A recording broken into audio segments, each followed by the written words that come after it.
बच्चों, welcome to Navi education. Today we discuss a very interesting topic.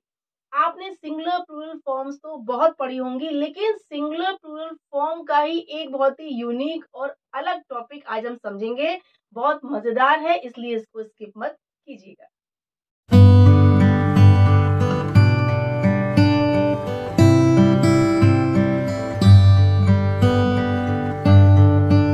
आज आप देखेंगे different meanings in singular and plural form.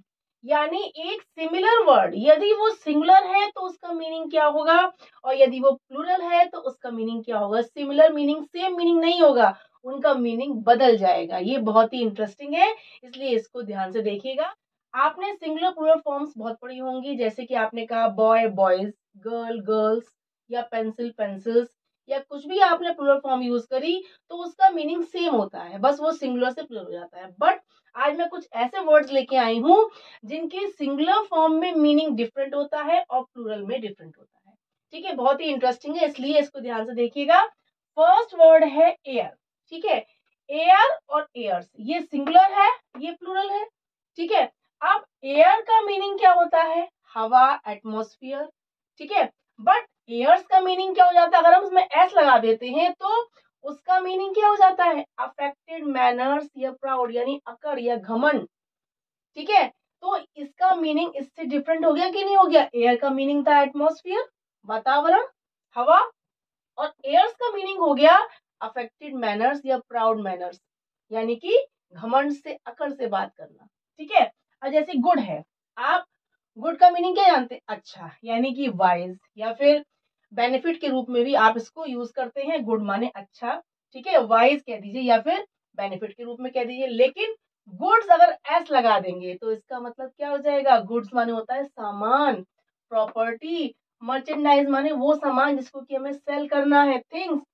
सबका similar meaning है। देखा आपने गुड और गुड्स में कितना डिफरेंट है? गुड माने अच्छा, वाइज, बेनिफिट।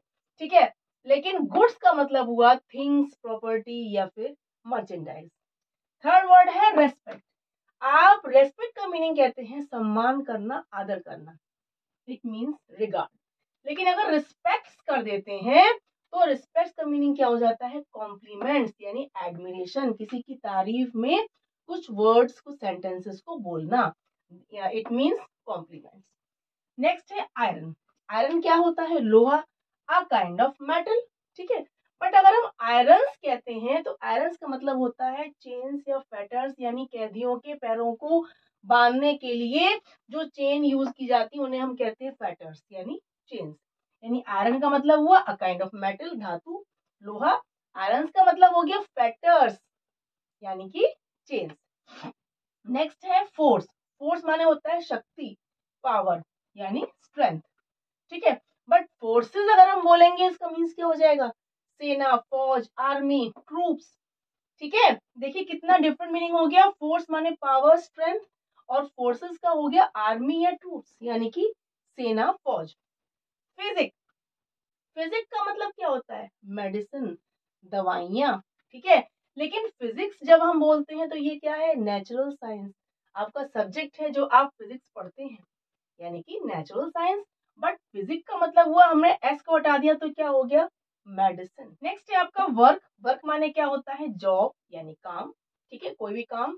अब लेकिन वर्क्स हमने एस लगा दिया तो क्या हो गया? कंपोजिशंस या क्रिएशंस, यानी कुछ नया क्रिएट करना, नया लिखना, नया बनाना, दैट इज वर्क्स।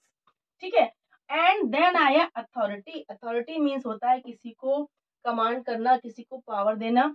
ठीक है, अब लेकिन अथॉरिटीज बोल देंगे तो इसका मीन्स क्या हो जाएगा? पर्सन्स इन पावर, जो पावर में जो लोग हैं, जिनको अथॉरिटी दी गई है, जिनको पावर दी गई है, यानी पर्सन्स इन पावर। एस लगाने से एकदम मीनिंग डिफरेंट हो गया। नेक्स्ट आपका है कंटेंट। कंटेंट मीन्स होता है संतुष्टि, सेटिस्फेक्शन। ठीक है, लेकिन कंटेंट्स हमने इसमें एस लगा दिया, कंटेंट्स हो गया। इट मीन्स क्या हो गया? थिंग्स कंटेन, यानी वो चीजें जो किसी में सम्मिलित है। ठीक है, इट मीन्स थिंग्स कंटेन। अब एडवाइस का मतलब क्या होता है? काउंसिल या सजेशन, यानी कि सलाह मशवरा, कोई अपनी सलाह देना, कोई एडवाइस देना। एडवाइसेस मतलब हो गया इंफॉर्मेशन, यानी किसी के बारे में कुछ बताना, कोई इंफॉर्मेशन देना।